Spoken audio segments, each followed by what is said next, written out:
The RuneScape economy has been crazy lately, but lucky for us, it has opened a world of opportunity for those looking to make gear purchases and set their accounts up for the long term.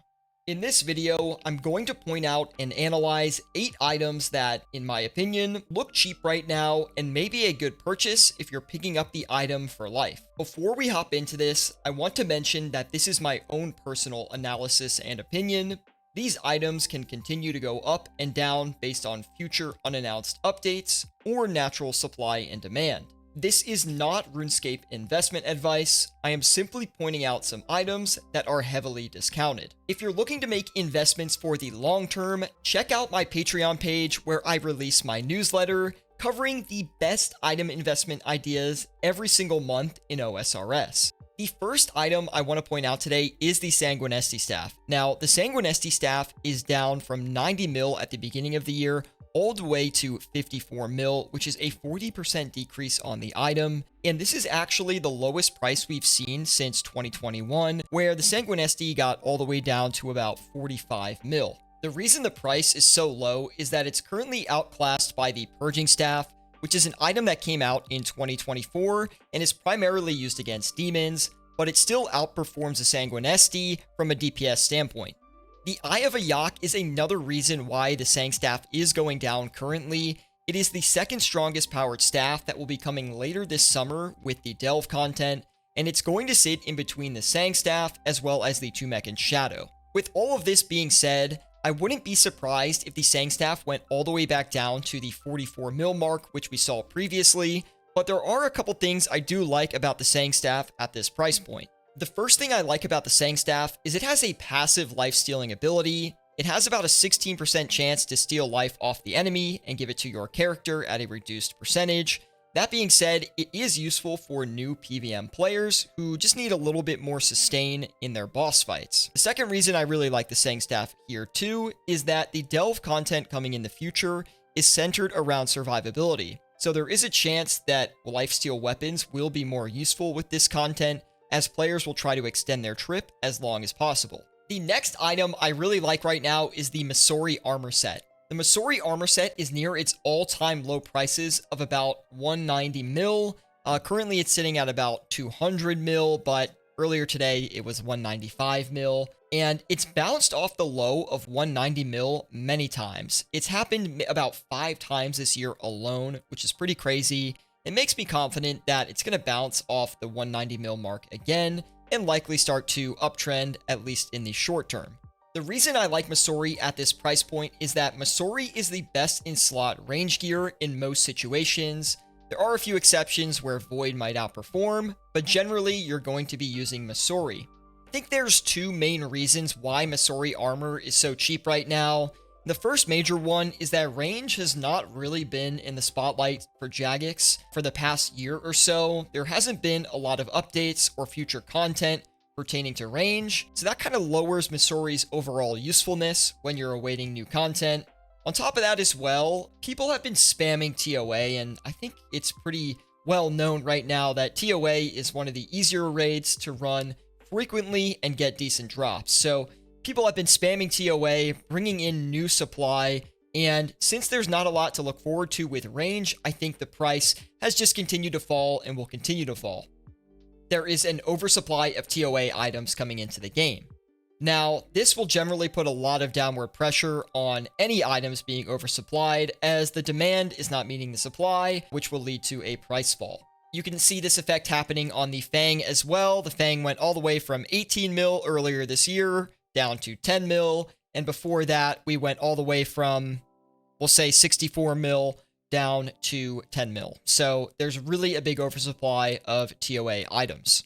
The next item that I really like is the Zaryte Vambraces. The price on the Zaryte Vambraces has just evaporated over the past year. We went all the way from about 120 mil down to 78 mil. It's currently sitting around the 80 mil range. This doesn't mean it's not going to go any lower, of course, we're not really sure, but 78 mil for the best in slot range hands in game seems like a pretty good price to me, especially considering how rare this is at Nex. It's a 1 in 172 chance, but keep in mind that Nex is not easy to kill. It's kind of a pain in the butt, so there's not a lot of these that are coming into the game. Also, going off my previous point with the Masori, range has not been in the spotlight, which means there's not a lot of usefulness right now for these Zaryte Vambraces. But when we're buying gear for the long term, we want to keep all of the activities in OSRS in mind, which makes me think that at this price point, Zaryte Vambraces might be a good purchase. This next one, likely not a surprise at all, the Zaryte Crossbow. For the same reason the Zaryte Vambraces are down, the crossbow is as well. We've seen the price go all the way from 400 mil down to 315 mil currently. That is a huge price pullback. The thing I like about the Zaryte Crossbow a little bit more is that this is the best in slot ranged spec weapon at a handful of bosses. It's also useful on its own in a lot of scenarios, such as Muspa, TOA, and Nex, of course, which makes picking this up for your account really not that bad at the 315 mil price point. It's sort of like a cheaper T-bow, obviously not as good, but it is the best range spec weapon, so keep this in mind when you're thinking about your long-term purchases. Bandos Tassets are a great item that are really cheap right now as well. If you're looking at the long-term 5-year chart, you can see that over time, it's really downtrended slowly, but more recently, since about 2024 onward, we've seen a more extreme downtrend. And some of the reason behind that is the Blood Moon Tassets have come into the game, which give the same exact strength bonus as the Bandos Tassets. But keep in mind, the Bandos Tassets have higher defensive stats, so they still are useful in most bossing scenarios. Looking at the technicals, the Tassets just bounced off their low of about 14 mil and have started to make a small uptrend, but they're still in a very good buy price range at around 16 mil currently. When comparing Bandos to Torva, Torva does give a max hit of 1.5, so it is going to be the better option over the Tassets, but they do cost 235 mil more than the Tassets, so it's kind of out of range for most players. The reason I like Tassets here is that melee combat has been very prevalent in the meta lately, with a lot of hype around the Scythe, seeing usefulness in the past year. Honestly, if you're buying Tassets right now, you're getting a sweet deal on the runner-up best in slot melee legs, which in my opinion seems like a pretty good long-term deal for your account. The next item I'd like to point out is the Imbued Heart or the Saturated Heart, and this one is an interesting one, guys, because on the year it's down, but on the 5-year it is way up. So let me explain my rationale here. On the year, we're seeing prices of about 96 mil, which makes this a really good price point to buy the Imbued Heart or the Saturated Heart. The reason for that is mage content is on the horizon. We obviously have Yama, which might use mage coming up very soon, and we have Delve content, which we know will have some mage content with the Eye of Ayak also coming into the game. So there will certainly be some mage hype going into the future state of RuneScape, which is always good to drive prices upwards. On the 5-year, we see that the Imbued Heart is up a ton. I mean, we went from its release prices of about 30 mil all the way to 101 mil recently, and now 96 mil. The Saturated Heart coming into the game, it did drive some of that price, of course, but also keep in mind that a lot of this demand, I think, is natural. It's a super rare item. You can only get it from superior monsters on Slayer tasks. Certain monsters have a higher drop chance, but it's still very rare. And it's also an essential for endgame players, which really drives up that demand and keeps a high price point. To me, it seems like a decent time to get an Imbued Heart or a Saturated Heart if you have the money and have been waiting for one. Just know that there is more mage content coming here shortly in the future on Jagex's roadmap, so this is likely to become more useful in the future.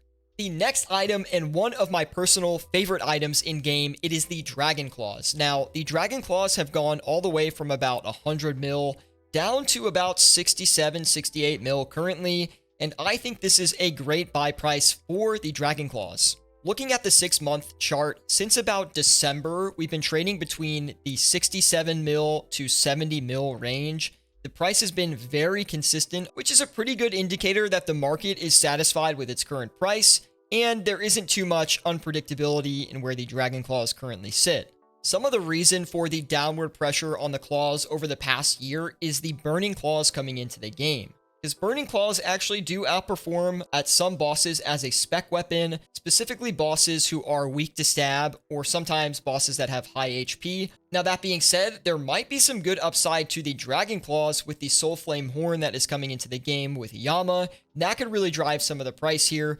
But it's more about getting a good deal on this one, guys. The Dragon Claws trading at such a close range over the past 6 months or so, as well as potentially some future content helping out Dragon Claws, I think that these will go up in price. But again, we're not investing here today. We're just trying to get some good deals on some PvM gear that your account's going to use in the future. I think this is one of those good deals. The last item, which might be obvious to some, is the Torva plate body. The Torva plate body has gone all the way from about 400 mil down to currently 311 mil, which is a huge price pullback, very similar to the Zaryte Crossbow. Obviously, some of this recent downward pressure, specifically around the March timeframe, has been because of the Oath Plate armor that is coming into the game very soon with Yama, but keep in mind that we still don't really know how useful the Oath Plate armor is going to be. Some speculate that it will be good at some bosses and not others, which means Torva is still going to be a relevant gear set. Torva is rare, and it is the absolute cheapest I have seen it right now, which maybe will make you want to consider buying some. If Torva remains generally best in slot after the release of Yama, then I could see price going up a lot on the Torva Gear, back towards its previous highs this year of about 400 mil, but it really depends on how good that Oath Plate armor actually is. I just covered 8 amazing items that you can buy to improve your account that are looking extremely cheap right now. But I did want to include some honorable mentions because there are some other items that are suspiciously cheap that I'm not super confident about the future state of them, but they are at such a good price point that you might want to consider these as well. The first one is going to be the Grazi. Now, everybody knows that the Grazi has just been getting destroyed price-wise. I mean, this thing has come down all the way from 62 mil to, 34 mil this year alone. If we look at the 5 years, it's just a very, very depressing scene. And that is mostly due to the Osmuten's Fang coming into the game and kind of kicking out the Grazi as a best-in-slot melee option. Although the Grazi is better at a lot of places, it's just not really that often you're using the one-handed Grazi to damage bosses. The Grazi is in this weird spot where it has a very limited use in-game, and the Fang is often a very close runner-up to the Rapier. The main reason I like the Grazi is that it's cheap and it's rare.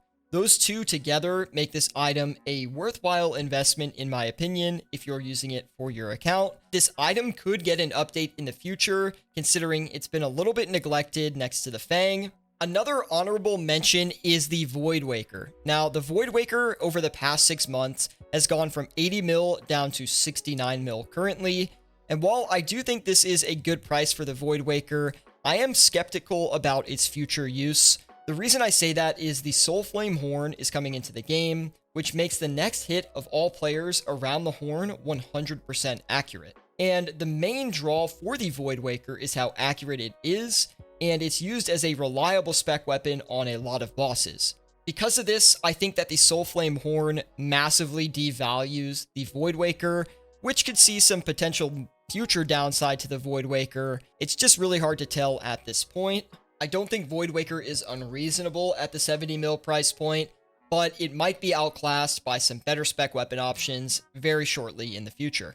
The Rancor Amulet is my next honorable mention. It did trade at prices of 81 mil earlier this year. It's currently sitting at 87 mil, but the reason why I think this might be a decent option is how prevalent melee has been in the meta lately. Keep in mind that the Rancor is the best in-slot melee necklace, which makes it quite useful for all players. Similar to the Ultor ring, it is likely to keep a pretty high price. The biggest downside I see to the Rancor is that Araxor is very profitable right now. It's about 6 mil an hour, and the Rancor is usually a one-time purchase for most accounts. They're not going to really sell it after they buy it in most situations, unless they need to fund something else, but due to how Araxor is and as a boss, as a monster, I could see the price going much further down in the future due to an oversupply. Very similar to the situation with Masori, where so many Rancor amulets come into the game, and everyone's got one. There's just not a huge use in the future, but no one knows if that's going to be next year or in 5 years, so I think buying this at 87 mil is not a bad deal at all. That is it for today's video. These are the items I'm looking at for my personal account and thinking of purchasing. I don't normally do these types of videos and put the webcam on, so let me know in the comments below if you did enjoy it. Thank you so much for watching, and I'll see you in the next one.